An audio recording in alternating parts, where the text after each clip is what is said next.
Ya, Assalamualaikum warahmatullahi wabarakatuh. Selamat malam semuanya, selamat malam Pak Robi. Kami dari kelompok 7 akan mempresentasikan beberapa poin yang menjadi tugas dari Pak Robi. Untuk yang pertama ini, poin pertama ini yaitu dengan judul Perbedaan Kinerja Aktual, Pengolahan Limbah dan Kinerja Desainnya. Nah, untuk materi yang pertama ini akan dijelaskan oleh teman saya, yaitu ada Mbak Irma, Ibu Sukini, dan Mas Yuda. Kepada mereka kami persilahkan. Ya, baik. Terima kasih Mas Adrian. Assalamualaikum warahmatullahi wabarakatuh. Terima kasih atas waktu yang disampaikan. Pada kesempatan kali ini kami akan menyampaikan gitu ya paparan ataupun diskusi kita terkait tema yang pertama yaitu perbedaan kinerja aktual pengolahan limbah dengan kinerja desain gitu ya. Kerap kali kita pada saat melakukan kegiatan pengolahan air limbah sebagai bagian dari upaya kita untuk memastikan bahwa kita tidak melakukan pencemaran lingkungan atau tidak memberikan beban tambahan terhadap lingkungan, terhadap setiap air limbah yang diolah, kita mempunyai tanggung jawab untuk melakukan pengolahan gitu ya. Dalam hal pengolahan ini tentunya kita akan membutuhkan gitu ya sebuah fasilitas pengolahan di mana untuk melihat bagaimana fasilitas ini bekerja tentunya ini berawal dari sebuah perencanaan gitu ya. Perencanaan sebuah instalasi pengolahan yang baik tentunya dia diharapkan pada akhirnya nanti akan mendukung kinerja pengolahan yang mana pada akhirnya akan menghasilkan buangan air limbah yang sesuai dengan target pengelolaan tersebut.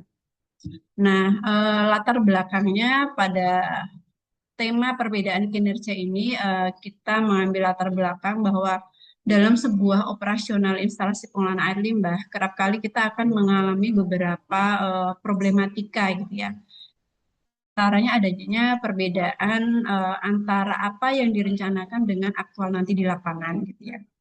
Kenapa hal ini bisa terjadi? Umumnya pada tahap perencanaan sebuah instalasi pengolahan itu biasanya didesain berdasarkan asumsi ataupun kondisi ideal gitu ya, di mana parameter teoritis yang digunakan untuk sampai efisiensi maksimal. Sehingga dalam tahap perencanaan biasanya ini melihat dari beberapa hal yang sifatnya masih ideal dan berdasarkan teoritis. Perbedaan signifikan pada efisiensi pengolahan, hal ini biasanya karena pada saat evaluasi kinerja aktual nanti akan sangat diperlukan gitu ya untuk menjaga mutu lingkungan dan memastikan sistem operasi ini berjalan.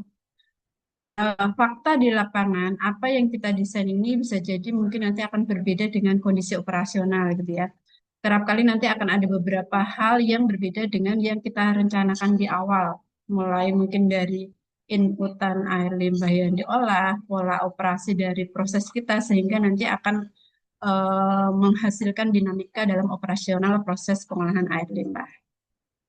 Nah, kemudian kita akan bahas tentang kinerja desain dulu gitu ya. Tadi kami sampaikan bahwa untuk menghasilkan pengolahan yang baik tentunya diawali dari sebuah perencanaan yang baik gitu ya. Apa saja sih yang biasanya menjadi parameter atau hal-hal yang diperhatikan dalam kita mendesain sebuah instalasi pengolahan air limbah gitu ya. Karena biasanya desain ini diharapkan nanti akan merepresentasikan gitu ya performa unit pengolahan berdasarkan perhitungan di tahap perencanaan ataupun tahap desain teknis yang mana dipilih pada saat nanti merencanakan gitu. Beberapa parameter yang menjadi penentu gitu ya terhadap desain ini yang pertama ini terkait dengan debit rencana gitu ya. Penggunaan debit rencana ini menjadi hal yang penting karena umumnya dari tahap rencana ini nanti kita akan mengetahui sebenarnya berapa besaran kapasitas IPAL yang nanti diperlukan untuk bisa mengolah sejumlah debit yang dihasilkan. Biasanya pada tahap desain rencana ini kita akan menggunakan debit rata-rata harian sehingga nanti akan dapat diproyeksikan kebutuhan dari IPAL tersebut gitu ya. Selain debit rencana, dalam penentuan desain biasanya kita harus mengetahui juga karakter limbah gitu ya. Beberapa kegiatan ataupun industri umumnya mempunyai karakter limbah yang berbeda-beda gitu ya. parameter kunci ataupun parameter yang menjadi apa penentu awal dalam sebuah desain ini umumnya kita menggunakan parameter BOD, COD, dan TSS, di mana ini diasumsikan bahwa parameter ataupun kondisi limbah ini konstan gitu ya, sesuai dengan identifikasi dari limbah yang akan dihasilkan dari proses kita gitu ya. Kemudian yang perlu diperhatikan dalam karakteristik limbah ini juga selain parameter kunci, kita juga harus melihat bagaimana kualitas ataupun konsentrasi dari setiap parameter yang menjadi parameter kunci yang tadi kita identifikasi. Karena dari konsentrasi ini tentunya nanti akan menentukan proses pengolahan yang seperti apa, kemudian nanti pilihan teknologi yang dipilih pun juga seperti apa. Kemudian dari tahap desain ini pun yang perlu kita asumsikan adalah kondisi dari proses kita sendiri gitu ya. Kondisi di sini untuk mengasumsikan gitu ya bahwa sebuah proses ataupun kegiatan yang akan menghasilkan limbah nanti dia diasumsikan berjalan optimal tanpa gangguan maupun fluktuasi eksternal. Sebagai contoh mungkin nanti bagaimana pola operasi dari sebuah kegiatan, apakah dia misalkan berjalan 24 jam, ataukah nanti ada beberapa kegiatan yang intermiten menghasilkan limbah tertentu. Ini nanti juga akan menjadi penentu dalam penentuan desain IPAL kita. Kemudian hal yang tidak kalah penting pada tahap desain ini adalah acuan konstruksi gitu ya. Ini menjadi pedoman utama dalam membangun dan memilih spesifikasi teknis dari instalasi yang akan kita pilih nantinya. Kemudian lebih lanjut, ini tadi dari tahap desain gitu ya. Nah, bagaimana dengan pola operasi gitu dari IPAL yang nantinya akan kita gunakan gitu ya. Tadi kita sudah melihat dari sisi desain, sehingga nantinya pada tahap operasi ini pun kita juga akan melihat beberapa hal ataupun pengukuran yang sifatnya ini berarti sudah kondisi aktual gitu ya. Kalau di tahap rencana kita melihat masih berdasarkan teoritis ataupun rujukan-rujukan tertentu, pada tahap aktual ini nanti kita akan melihat kondisi real di lapangan setelah fasilitas IPAL yang tadi kita rencanakan ini beroperasi. Kinerja aktual biasanya nanti akan mencerminkan performa sebenarnya dari unit pengolahan di lapangan gitu ya. Kemudian biasanya untuk kondisi di lapangan ini nanti dia akan dinamis gitu ya. Beberapa parameter ataupun faktor nanti dapat merubah apa yang tadi kita sudah rencanakan ternyata berbeda dengan kondisi pada saat fase operasi. Beberapa hal yang dinamis tersebut diantaranya adalah fluktuasi debit maupun beban pencemaran harian gitu ya. Hal ini akan dipengaruhi dari kapasitas ataupun pola operasi dari kegiatan yang kita lakukan gitu ya. Adanya peningkatan kapasitas produksi ataupun kondisi-kondisi abnormal operasi ini akan menentukan fluktuasi debit maupun beban pencemaran. Kemudian juga parameter kualitas air gitu ya.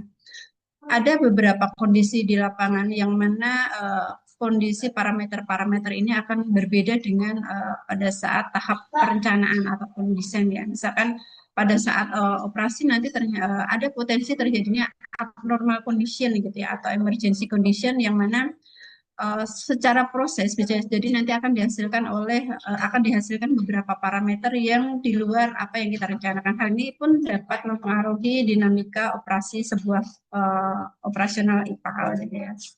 Kemudian yang berikutnya yang mempengaruhi kinerja di tahap operasi adalah kondisi operasi nyata dengan kendala teknis gitu ya.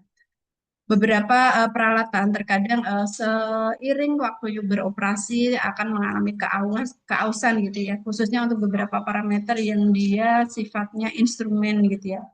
Hal ini akan mempengaruhi kinerja dari IPAL dan tentunya nanti akan menjadi kendala teknis sehingga menyebabkan pengolahan ataupun efisiensi IPAL ini akan menjadi berubah dengan yang direncanakan. Adapun kondisi ataupun faktor yang dapat kita temui pada saat fase operasi nanti adalah efektivitas pengelolaan sesungguhnya gitu ya. Tadi ada beberapa faktor yang mempengaruhi kinerja sebuah IPAL gitu ya. Di antaranya tadi perubahan debit, kemudian parameter ataupun kondisi operasional yang mana ini nanti akan berpengaruh terhadap efektivitas pengolahan. Di tahap perencanaan biasanya kita sudah setting gitu ya, berapa sih efektivitas atau removal rasio gitu ya dari sebuah IPAL. Nah, seiring waktu ini nanti bisa berubah tergantung dari bagaimana proses itu berjalan dan bagaimana maintenance sebuah fasilitas gitu ya. Lebih lanjut untuk pemaparan ini akan dilanjutkan oleh rekan kami. Kami silakan. Baik, saya akan menjelaskan tentang perbedaan kinerja desain dan kinerja aktual. Jika dibandingkan, terdapat perbedaan dasar antara kinerja desain dan kinerja aktual. Kinerja desain bersumber dari perhitungan teoritis, sedangkan kinerja aktual didasarkan pada pengukuran di lapangan. Pada desain beban limbah diasumsikan tetap dan kondisi operasi ideal. Sementara itu, pada kondisi aktual, beban limbah berubah dan operasi bersifat nyata serta variatif. Akibatnya, efisiensi pada desain diharapkan maksimal pada kondisi aktual, seringkali menjadi tidak stabil dan berfluktuasi. Next.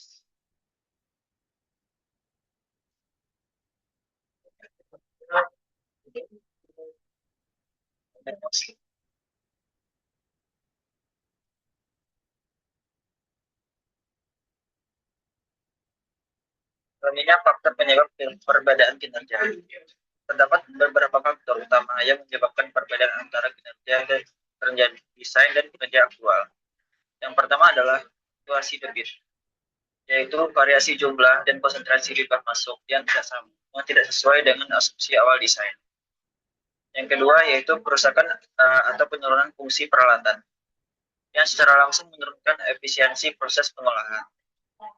Yang ketiga, operasi yang tidak optimal, seperti pengoperasian dan pemeliharaan yang tidak sesuai prosedur standar.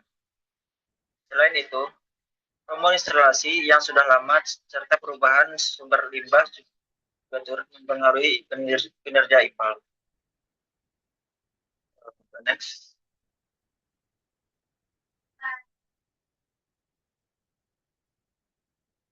Selanjutnya dampak perbedaan kinerja. Perbedaan antara kinerja desain dan kinerja aktual menimbulkan berbagai dampak. Salah satunya dampak pertama adalah penurunan efisiensi pengolahan, sehingga sistem tidak mampu menyisakan pencemar secara maksimal. Dampak lainnya adalah potensi tidak terpenuhinya buku mutu air limbah yang dapat meningkatkan risiko pencemaran lingkungan. Kondisi ini juga menyebabkan meningkatnya biaya operasional karena diperlukan perbaikan, penyesuaian, atau penggantian peralatan. Dalam jangka panjang, perbedaan kinerja dapat memperpendek umur teknis IPAL dan meningkatkan kebutuhan investasi. Sebenarnya akan dijelaskan oleh teman saya. Baik, next.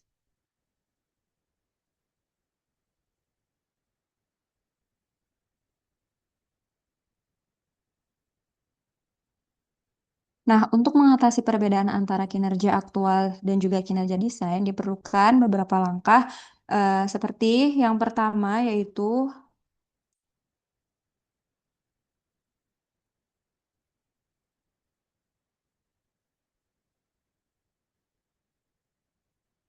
baik, yang pertama yaitu tentunya dilakukan monitoring rutin.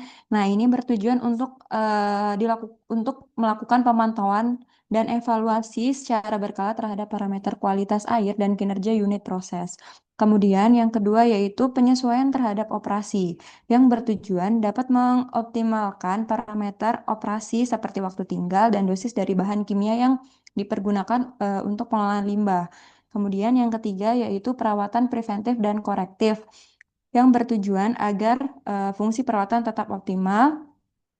Kemudian melakukan pelatihan terhadap operator yang bertujuan untuk peningkatan kapasitas operator dalam mengoperasikan dan mengolah IPAL, serta melakukan modifikasi desain untuk mengoptimalisasi atas perubahan desain untuk meningkatkan kapasitas dan efisiensi. Next.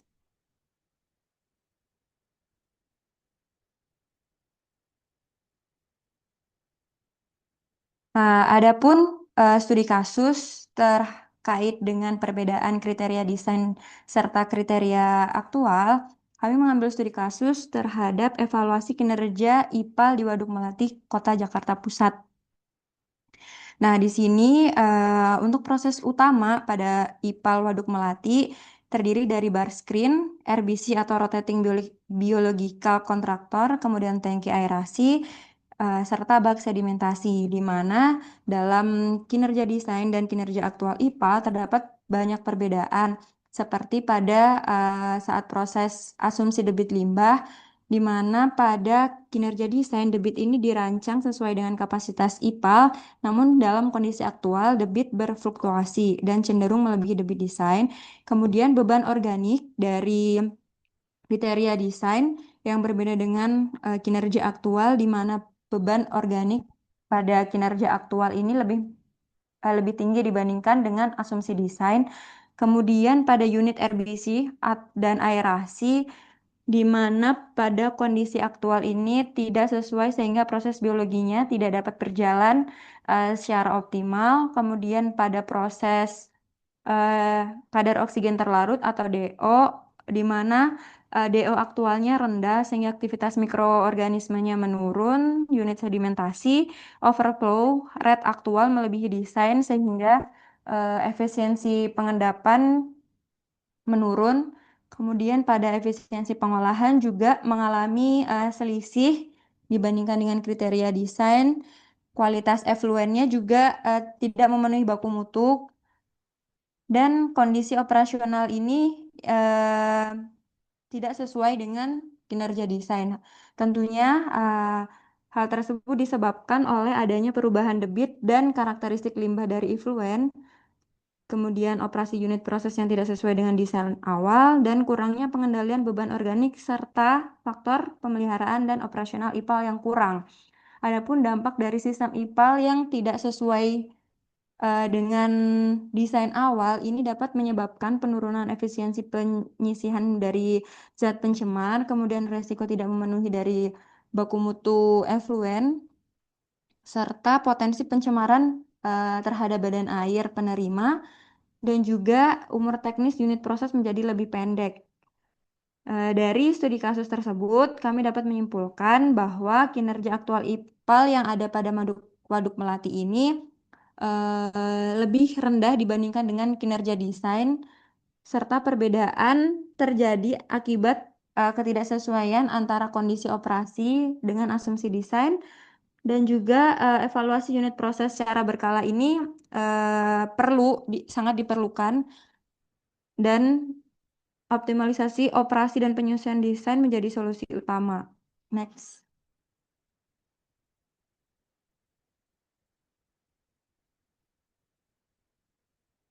Sehingga dari perbandingan antara kinerja desain dan kinerja aktual, kami dapat menyimpulkan bahwa kinerja aktual IPAL sering berbeda dari kinerja desain. Hal ini merupakan hal yang wajar dan perlu diantisipasi dalam pengelolaan sistem pengolahan limbah.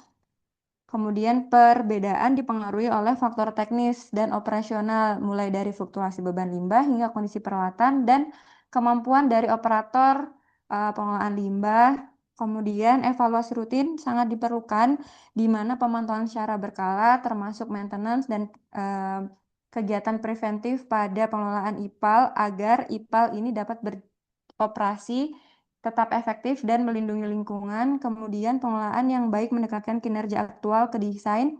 Nah, dengan kita melakukan monitoring, pemeliharaan, dan pelatihan yang tepat, kinerja sistem pengelolaan IPAL ini dapat berjalan secara optimal. Mungkin tersebut penjelasan terkait dengan perbedaan kinerja desain serta kinerja aktual. Kami kembalikan lagi kepada moderator.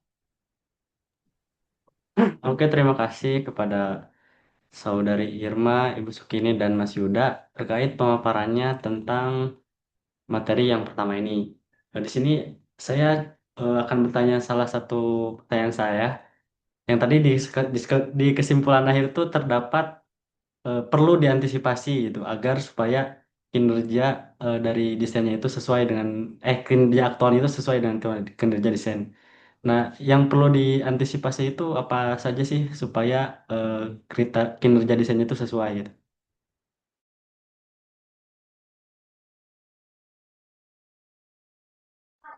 Baik. Izin Mas Adrian ya. Tadi disampaikan gitu ya, kerap kali manakala kita menghadapi sebuah operasi IPAL memang seringkali terjadi perbedaan gitu ya dengan yang kita rencanakan. Tadi disampaikan Mbak Irma juga bahwa ini hal yang wajar gitu ya. Beberapa hal yang biasanya kerap kali terjadi perbedaan yang pertama dari sisi debit gitu ya. Nah, debit ini bisa jadi fluktuatif, mungkin bisa jadi sebuah industri yang maju pesat, bisa jadi kemungkinan ke depan debit itu akan bertambah, ya. Atau mungkin sebuah industri yang ternyata mereka mengalami declining gitu ya, sehingga debit bisa terjadi turun. Ya. Yang harus diantisipasi adalah pada saat kita merencanakan sebuah IPA terkait dengan debit ini, tentunya kita harus punya safety factor gitu ya, mengantisipasi khususnya kalau ada kenaikan debit ke depannya gitu ya. Nah, selain itu kita yang harus kita antisipasi juga terkait dengan standar baku mutu gitu ya. Di Indonesia bisa dibilang parameter ataupun peraturan yang mengatur baku mutu ini bisa jadi cukup dinamis gitu ya. Beberapa sektor industri ternyata dalam kurun waktu belakangan ini mereka ada beberapa perubahan baku mutu untuk parameter air limbah gitu ya. Inilah hal yang juga harus diantisipasi pada saat tahap perencanaan gitu ya. Bisa jadi mungkin pada saat kita mendesain awal dulu standar baku mutu COD itu misalkan hanya 100 gitu ya. Ternyata seiring waktu mungkin sekarang ada permen baru, permen LH11 itu dia makin ketat Mas. Sehingga hal-hal seperti inilah yang harus menjadi concern pada saat tahap perencanaan khususnya terkait dengan perubahan debit, kemudian standar baku mutu, dan juga yang tidak kalah penting adalah terkait dengan teknologi gitu ya. Kita harus mengantisipasi bahwa teknologi harus terus berkembang gitu ya, sehingga peralatan yang kita gunakan pun harus peralatan yang memungkinkan ataupun kompatibel dengan beberapa kemajuan teknologi yang akan datang. Mungkin dari teman-teman ada yang mau menambahkan silahkan.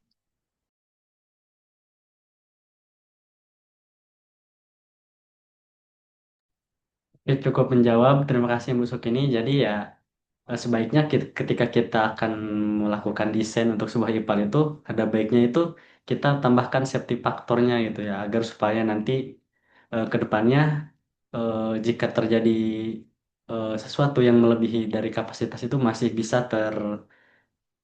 tercover gitu ya. Oke, terima kasih. Pas sekali Mas Eh, Satya. Untuk materi yang pertama dicukupkan, akan kita lanjut ke materi yang kedua. Baik, kita lanjut ke materi yang kedua yaitu konsekuensi upgrade atau retrofit bila kinerja desain di bawah baku mutu baru ya maksudnya. Yang materi kedua ini akan dipaparkan oleh Saudara Patariski dan Pak Peri. Kepadanya dipersilahkan. Baik, terima kasih Mas Andrian. Mungkin dari yang pertama saya dahulu yang akan mempresentasikan dengan Mas Fata. Mungkin topiknya mengenai apa namanya upgrade retrofit. Pada presentasi ini kami akan membahas mengenai konsekuensi upgrade atau retrofit pada sistem pengolahan apabila kinerja desainnya berada di bawah baku mutu yang baru. Pembahasan ini menjadi penting karena banyak sistem pengolahan yang masih beroperasi dengan desain yang lama. Sementara regulasi lingkungan terus mengalami peningkatan dan pengetatan. Eh, Baku mutu lingkungan dari waktu ke waktu selalu diperbaharui. Perubahan ini dipengaruhi oleh perkembangan ilmu pengetahuan dan teknologi, meningkatnya kesadaran terhadap perlindungan lingkungan, serta tuntutan kesehatan masyarakat. Namun sistem pengolahan yang sudah lama beroperasi umumnya dirancang berdasarkan standar lama. Akibatnya, kinerja desain existing sering kali tidak lagi mampu menjawab tantangan baku mutu terbaru, sehingga muncul tantangan teknis dalam pengoperasiannya. Mungkin salah satu bidang kami eh, baku mutu lingkungan di laboratorium, salah satu yang berubah yaitu mengenai baku mutu kualitas air yang tadinya dahulu baku mutu air sungai PP 82 tahun 2021, kemudian baku mutu kualitas udara PP 41 tahun 99, kemudian di peraturan yang baru itu digabung baku mutu air dan udara dijadikan PP 21 tahun 2021. Kemudian salah satu yang di eh, baku mutu air juga yang berubah yaitu mengenai baku mutu air minum dan baku mutu air bersih yang tadinya dipisah jadi digabung.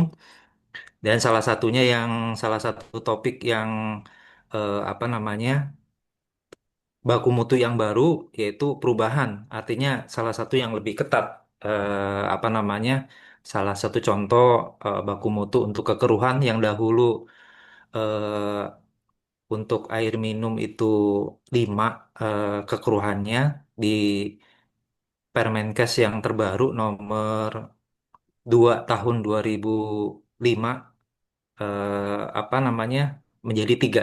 Jadi semakin ketat peraturan mengakibatkan eh, harus adanya penyesuaian apa namanya eh, pengolahan limbah. Selanjutnya,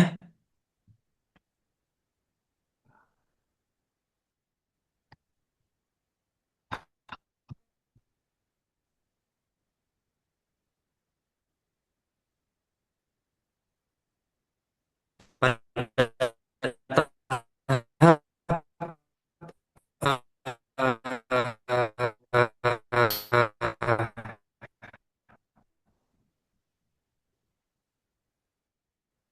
perencanaan sistem pengolahan di rancangan pencemar itu.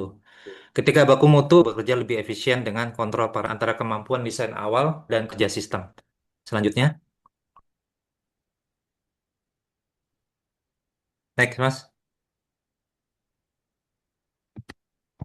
Indikasi teknis sistem tidak memenuhi baku mutu, yaitu ketidaksesuaian kinerja sistem terhadap baku mutu dapat diidentifikasi melalui beberapa indikator teknis di realitas yang sering melebihi ambang batas baku mutu, waktu tinggal hidrolik yang tidak mencukupi untuk proses pengolahan optimal, serta unit proses yang bekerja melebihi kapasitas desainnya.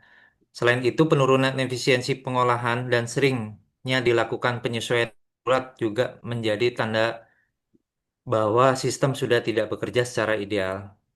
Selanjutnya,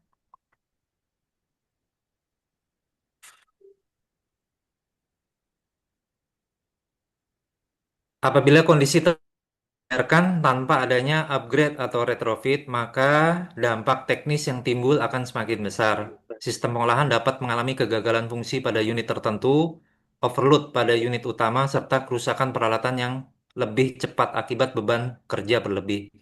Selain itu, proses pengolahan menjadi tidak stabil dan sistem tidak mampu beroperasi secara optimal maupun berkelanjutan dalam jangka panjang. Selanjutnya,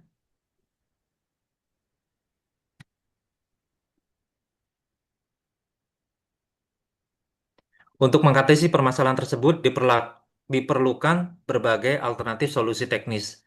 Solusi yang dapat diterapkan antara lain penambahan unit pengolahan lanjutan, modifikasi dimensi atau konfigurasi sistem agar sesuai dengan kondisi aktual, serta pergantian atau peningkatan peralatan yang sudah tidak efisien.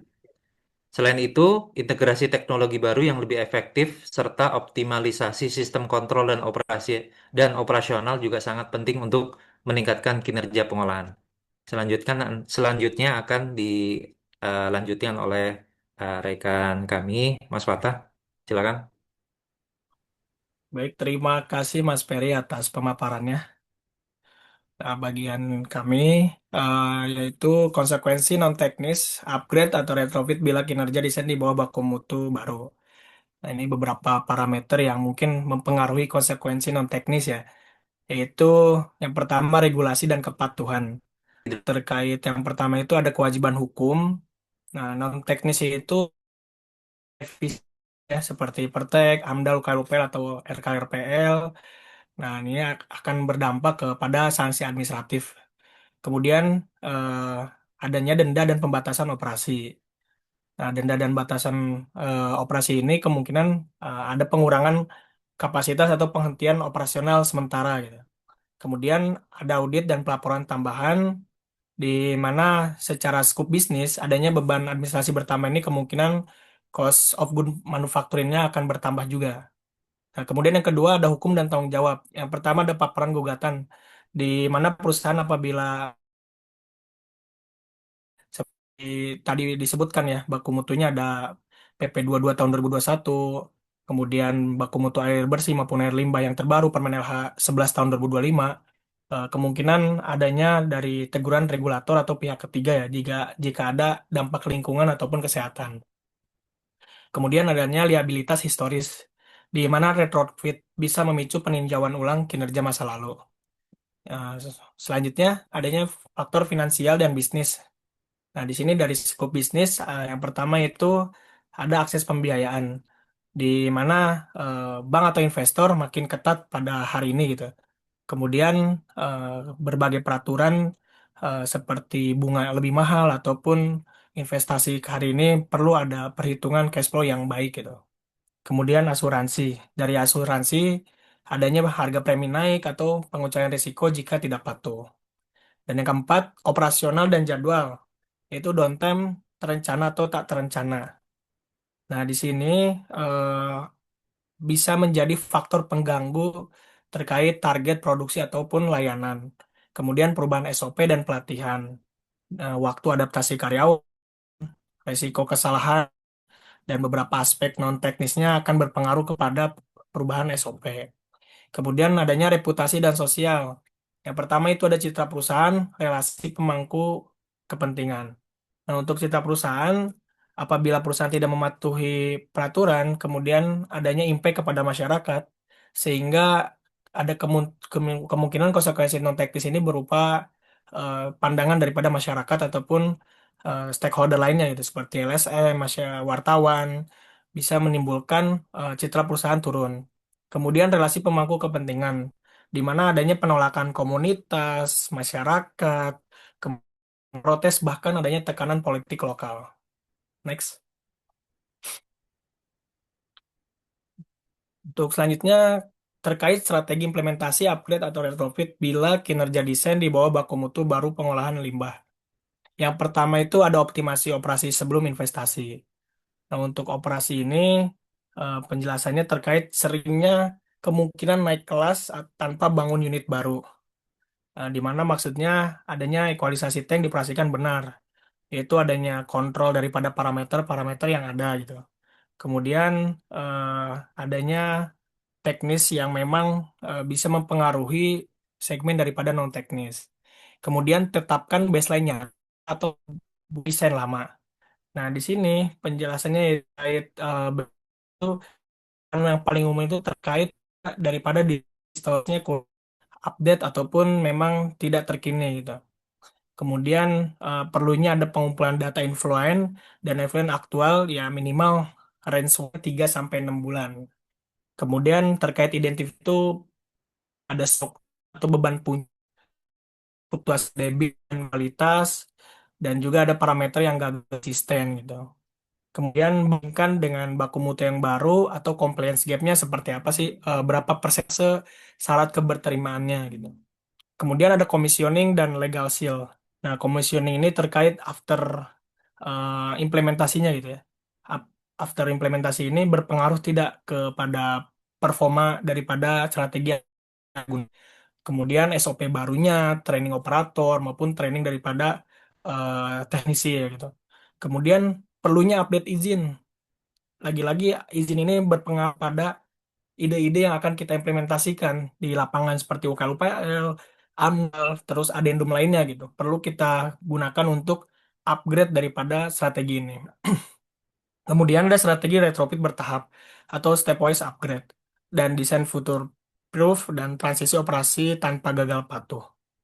Nah, untuk transisi operasi tanpa gagal patuh, itu adanya operasi existing system itu, yang dimana unit baru ini apakah ada paralel dengan strategi ataupun unit-unit lainnya. Kemudian juga hindari cut over mendadak.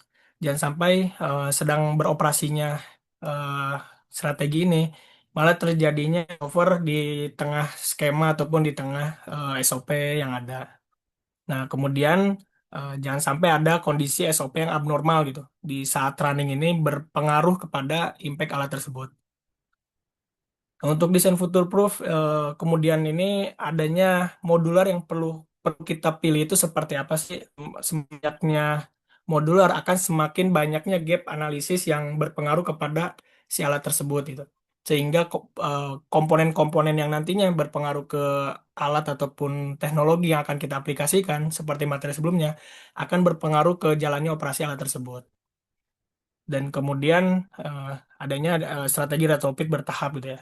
Nah, untuk ini perlu adanya segi bisnis gitu terkait polisi ya. Apakah ipar existing ini mendekati baku mutu daripada hasil outputnya atau outletnya gitu.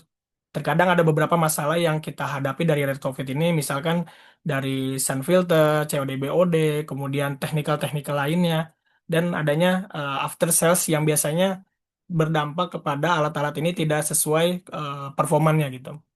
Nah, untuk dari commissioning dan legal seal ini ada faktor mayor dan minor gitu. Nah, untuk faktor mayor ini adalah salah satu opsi terakhir itu, di mana apabila kelebihan beban, keterbatasan lahan ekstrim, baku mutu sangat ketat, nah adanya perlu update daripada strategi dari teknologi gitu, sepertinya high crack anaerobic dan aerobic policing. Dan tentunya dari segi bisnis, itu wajib disertai analisis ekonomi dan resiko, agar tidak terjadinya investasi bodong ya, atau kerugian-kerugian daripada investasi tersebut. Baik, dicukupkan dari saya. Mungkin ada pertanyaan dari teman-teman? Oke, silahkan teman-teman. Ada yang mau ditanyakan terkait materi yang kedua ini? Oke, saya mau nanya, Mas. Siap. Ya, mau nanya, mengapa dari materi yang tadi Mas Fata sampaikan di slide terakhir, mengapa strategi implementasi upgrade atau retrofit perlu diawali dengan optimasi operasi sebelum investasi dilakukan? Baik, Mungkin terima itu, Mas. kasih Pak Ferry untuk pertanyaannya. Yang tentunya kajian ini perlu diimbangi dengan database daripada observasi ya. Seperti halnya kita menjaga komitmen dan amanah si investor ini agar tidak terjadinya investasi secara cuma-cuma gitu. Nah, kenapa sih penting perlu ya optimasi operasi itu? Karena dari optimasi operasi ini dapat meningkatkan daripada kinerja sistem pengolahan limbah dengan yang pertama itu biaya minimal. Kita push cost-nya, kemudian sekaligus membantu menetapkan baseline kinerja nyata. Jangan sampai investor investasi di strategi dan teknologi ini malah tidak menyelesaikan berbagai benang merah permasalahan yang ada di lapangan gitu. Dengan begitu, kebutuhan upgrade atau retrofit dapat ditentukan secara lebih tepat lagi, berbasis risiko regulasi patuhi agar tidak menyalahi berbagai aturan gitu. Sehingga tidak ada dampak kepada perusahaan ya seperti halnya sosial, ekonomi maupun interest yang bisa terjadi di lapangan. Kemudian menghindari investasi-investasi yang tidak bermanfaat lah untuk perusahaan. Karena bicara industri, bicara bisnis, tentunya faktor ekonomi ini penentu daripada impact kepada si investor ya maupun kepada masyarakat. Kurang lebih seperti itu Pak Ferry. Oke, Mas. Kasih. Sama-sama Pak Ferry. Oke, yang lain ada yang tanyakan lagi?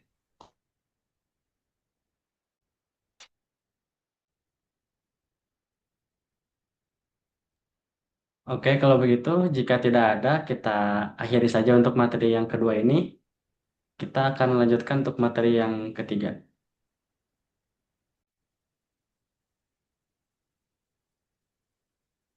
Oke, baik. Kita akan lanjut ke materi yang ketiga, yaitu tentang jenis-jenis disinfeksi yang akan dipaparkan oleh saya sendiri, yaitu Andrian Maulana MI dan Kak Ataya Dewi Nayuki.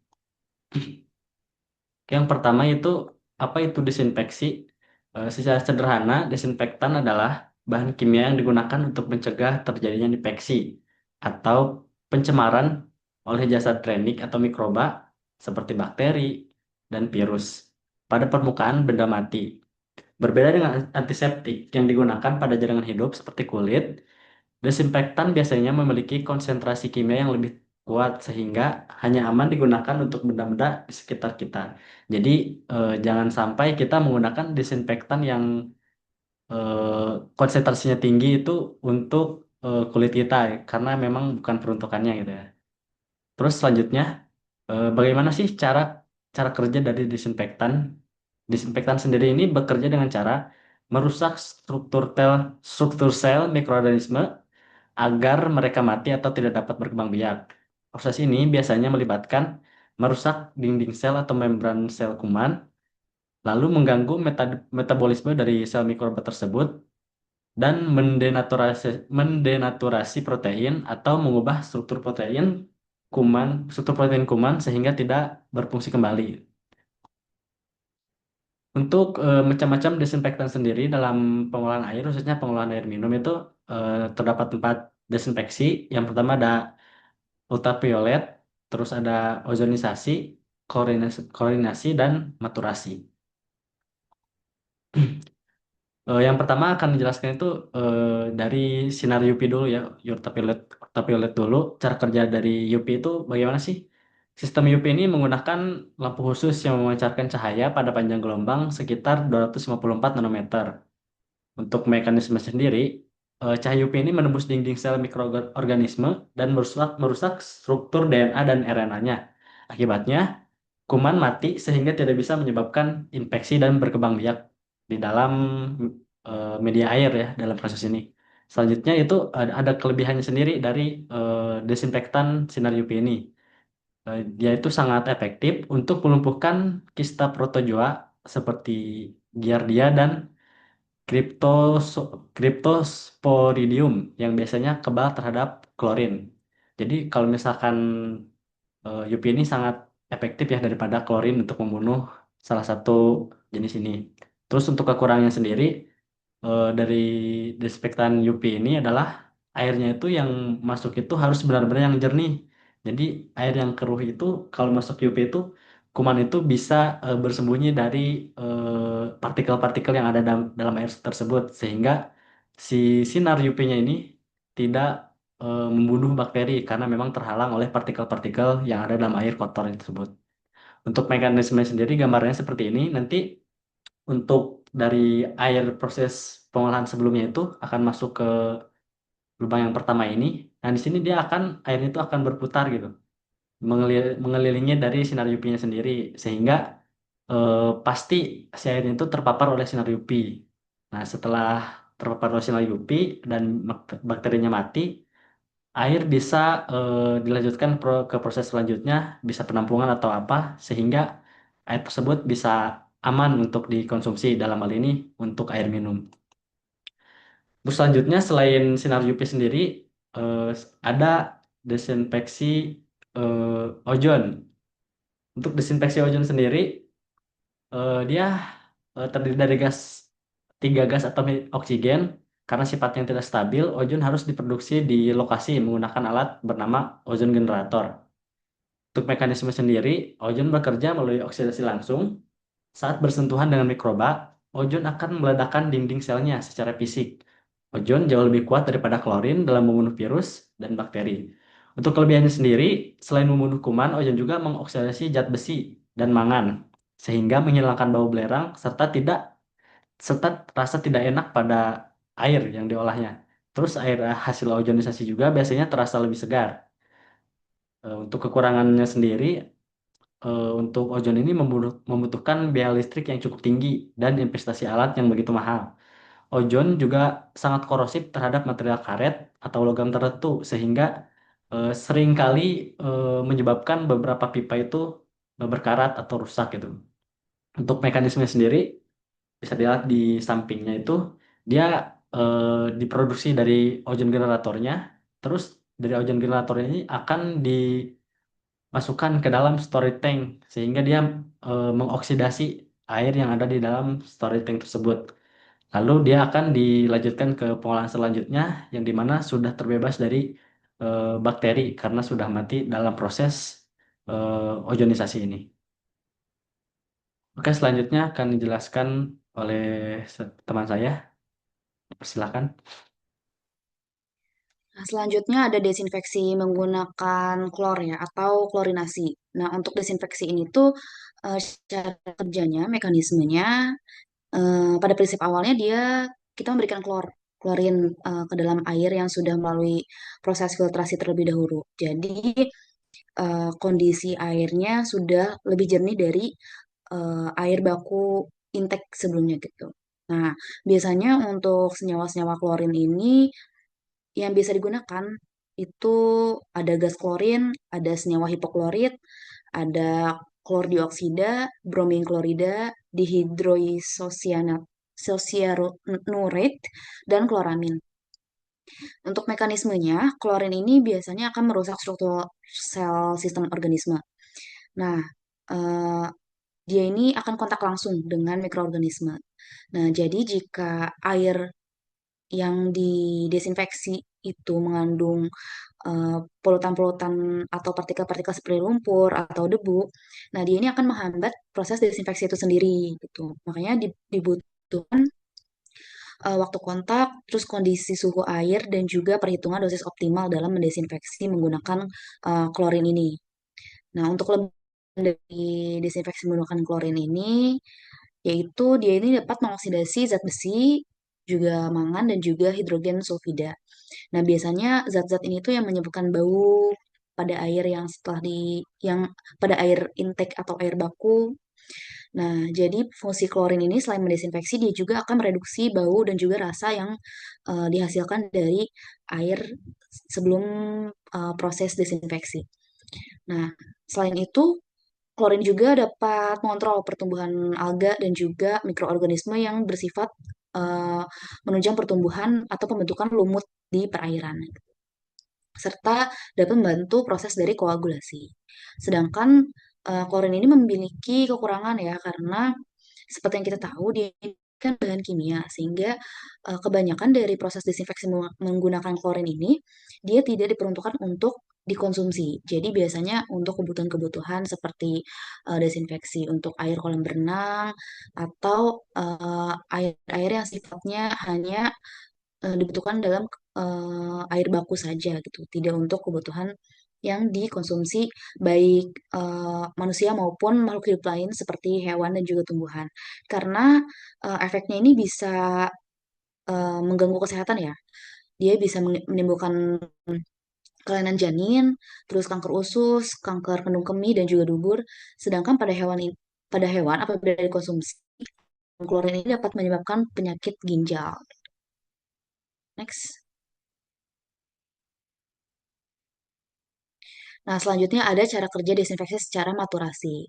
Sebenarnya untuk sistem desinfeksi secara maturasi ini kurang lebih sama seperti klorinasi, hanya saja untuk prinsipnya sendiri, air yang mengalami proses maturasi ini membutuhkan bak kontak air dengan klorin yang membutuhkan waktu lebih lama seperti itu. Jadi dia akan lebih menginaktivasi mikroorganisme patogen dalam air secara optimal.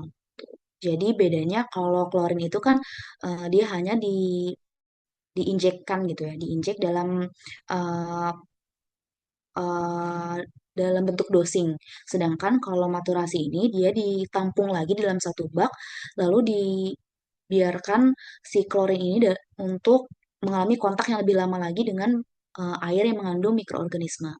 Jadi untuk mekanismenya, eh, desinfeksi ini memberikan waktu air yang telah ditambahkan desinfektan, umumnya itu klorin, pada bak atau tangki maturasi. Nah, desinfeksi ini memiliki waktu yang cukup untuk bereaksi dan menginaktivasi mikroorganisme patogen secara efektif, sehingga ditentukan oleh pemenuhan nilai CT atau konsentrasi dikalikan dengan waktu sebelum air nantinya akan dialirkan ke tahap selanjutnya sebelum didistribusikan.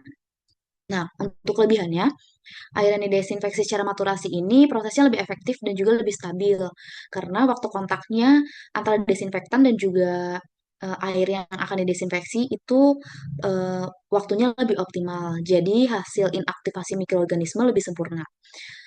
juga menghasilkan sisa klorin yang lebih merata gitu. Jadi kalau desinfeksi menggunakan klornya kan nggak terlalu tidak terlalu concern terhadap waktu. Jadi ada hasil-hasil dari eh, oksidasi-oksidasi senyawa-senyawa organik itu menghasilkan senyawa halon ya berbentuk berbahaya gitu. Nah, sedangkan untuk desinfeksi secara maturasi ini, dia ini proses klorinasinya akan lebih merata. Jadi cocok untuk diterapkan di sistem pengolahan atau air bersih skala kecil. Sedangkan seperti tadi membutuhkan waktu tinggal yang relatif lebih lama dan juga dibutuhkan volume bak atau tangki yang lebih besar sehingga memerlukan lahan dan juga biaya konstruksi yang lebih tinggi. Kurang fleksibel untuk kondisi darurat serta efektivitasnya dapat menurun bila waktu kontak atau dosis desinfektan tidak terkontrol dengan baik. Next. Nah, jika dibandingkan antara 4 proses desinfeksi tadi, sebenarnya mana sih yang lebih unggul? Nah, kita kembali lagi kepada jenis air yang akan kita desinfeksi serta keperluan nantinya atau output yang akan kita inginkan atau akan dihasilkan. Seperti di sini ada beberapa contoh, misalnya untuk air bersih dibutuhkan desinfeksi menggunakan klorin dan juga dibantu dengan kombinasi maturasi. Untuk alasannya, kenapa menggunakan desinfeksi tersebut? Karena akan memberikan hasil yang lebih efektif serta menjaga sisa klorin atau residual selama penyimpanan dan distribusi, juga menghasilkan air yang tetap aman hingga titik pemakaian. Nah, sedangkan untuk air minum lebih cocok untuk menggunakan sistem UV yang digabungkan dengan klorin, di mana efektif membunuh mikroorganisme tanpa produk samping, sehingga UV ini lebih cocok untuk digunakan sebagai kebutuhan desinfeksi untuk air minum. Nah, untuk klorinnya sendiri, dia ini berfungsi untuk koordinasi ulang di jaringan distribusi hingga langsung tak dengan yang dengan UV gitu. Untuk itu cocok kita menggunakan seksi menggunakan klorin dan juga maturasi. Karena apa? Untuk air limbah sendiri itu kan kebutuhannya untuk mendeteksi itu sangat besar gitu ya. Dalam volume dan juga kapasitas serta waktu tinggal yang diperlukan itu lebih besar daripada desinfeksi untuk air bersih dan juga air minum. Sehingga penggunaan klorin dan juga sistem maturasi ini lebih efektif, ekonomis, dan juga mampu menurunkan jumlah patogen hingga memenuhi baku mutu air gitu sebelum dibuang ke badan air atau digunakan kembali sebagai air baku seperti itu.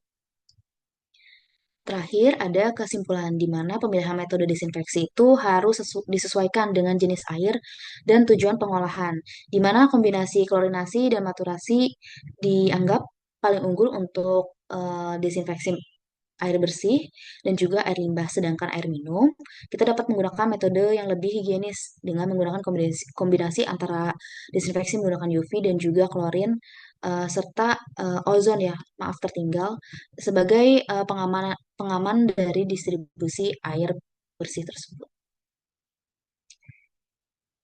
Kini cukupkan saya kembalikan kepada moderator. Oke, untuk materi yang ketiga ini sudah selesai. Ada yang ingin ditanyakan dari teman-teman sekalian?